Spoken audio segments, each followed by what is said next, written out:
Assalamualaikum warahmatullahi wabarakatuh.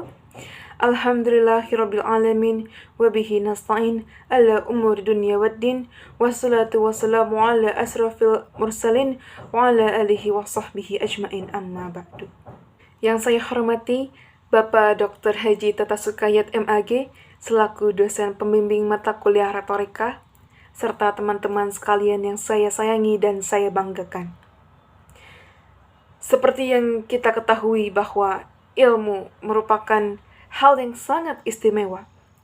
Ilmu diambil dari bahasa Arab, yaitu alima, ya'lamu, ilman, yang memiliki arti mengerti, memahami, ataupun benar-benar. Ilmu menjadikan manusia sebagai cerminan diri dari sikap, perlakuan, baik pemikiran. Sehingga banyak sekali ilmuwan yang dihargai karena karya-karyanya. Lalu, kita sebagai para pencari dan penuntut ilmu, akankah mendapatkan kemuliaan yang sebanding dengan apa yang kita lakukan? Hal ini akan dijawab dengan ceramah yang akan saya sampaikan mengenai kemuliaan orang berilmu.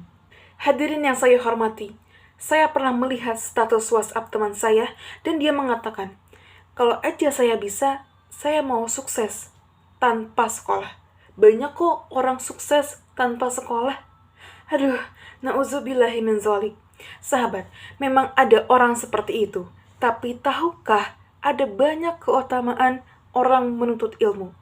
Bahkan Allah Subhanahu wa Ta'ala telah menyebutkan dalam kitab suci Al-Quran sebanyak 854 kali dalam berbagai bentuk. Salah satunya Allah menjelaskan dalam Al-Quran surat Az-Zumar ayat 9 yang berbunyi, Bismillahirrahmanirrahim.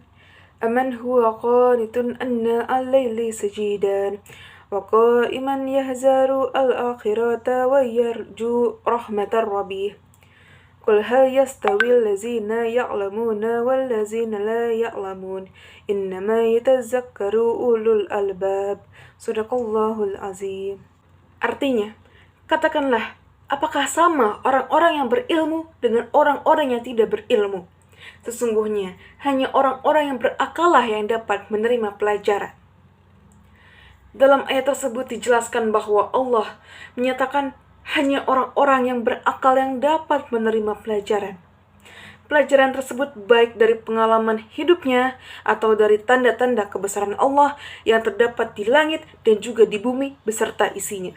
Merujuk pada Al-Tafsir Al-Waziz yang ditulis oleh Wahbah Al-Zulaili, di dalamnya dijelaskan, wahai orang kafir, siapakah yang lebih mulia di sisi Allah?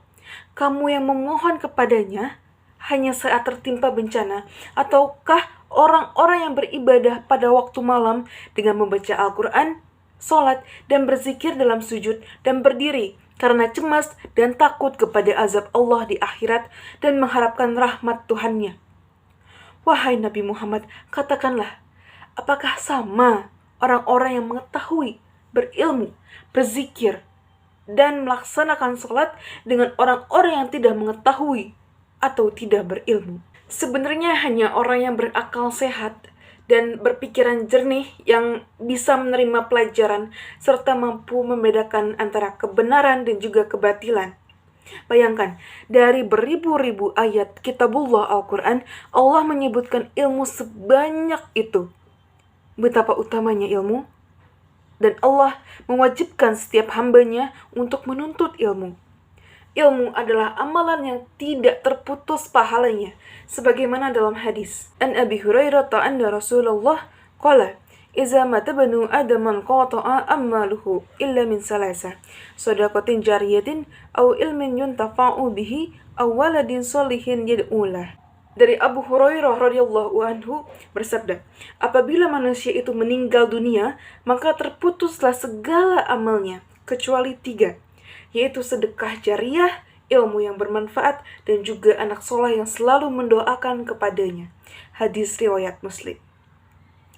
Hadis ini menjelaskan jika kita menuntut ilmu dan membaginya kepada orang lain, maka orang itu juga kembali menyiarkan kepada orang lain, pahala kita tidak akan pernah terputus walaupun kita sudah meninggal dunia. Seperti dalam menyampaikan pesan dakwah atau hal yang berbau kebaikan, dan mad'u mengaplikasikannya dalam kesehariannya serta ikut menyebarkan ke sesama mad'u. Menuntut ilmu adalah jalan menuju surga, serta cara kita untuk berjihad melawan kebodohan. Salah satu hadis Muslim menyebutkan, barang siapa yang menempuh suatu jalan dalam rangka menuntut ilmu, maka Allah akan memudahkan jalannya menuju surga. Pasti semuanya ingin masuk surga kan? Pasti dong. Semoga teman-teman saya di sini adalah orang-orang yang berilmu dan dimudahkan oleh Allah jalan kita semua menuju surga. Amin ya rabbal alamin. Selanjutnya, keutamaan orang berilmu adalah malaikat akan membentangkan sayap kepada orang yang berilmu. Sebagaimana dalam hadis, sesungguhnya para malaikat benar-benar membentangkan sayap karena ridho atas apa yang dicarinya. Hadis riwayat Ahmad dan Ibnu Majah.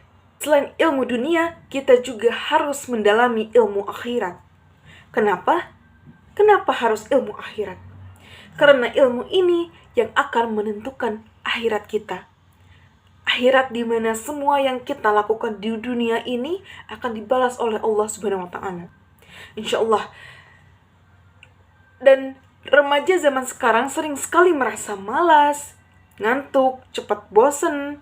Jika itu termasuk kamu, coba mulai dari sekarang, coba ikut untuk majelis taklim lah, atau liqah, atau membuka internet yang di dalamnya banyak situs-situs dakwah, baik berupa gambar, video, dan lain-lain. Betapa sayangnya Allah kepada kita semua. Allah yang telah memberi kita segala nikmat dan kemudahan untuk menjalani kehidupan. Sekian yang saya sampaikan. Mohon maaf jika dalam penyampaian tadi ada yang tidak mengenakan hati teman-teman atau hadirin. Saya mohon maaf yang setulus-tulusnya. Semoga kita menjadi hamba yang lebih baik, berilmu dan beriman untuk hari yang akan datang. Amin. Allahumma amin. Terima kasih atas perhatiannya. Taqabbalallahu minha wa minkum. Taqabbal ya karim. Wassalamualaikum warahmatullahi wabarakatuh.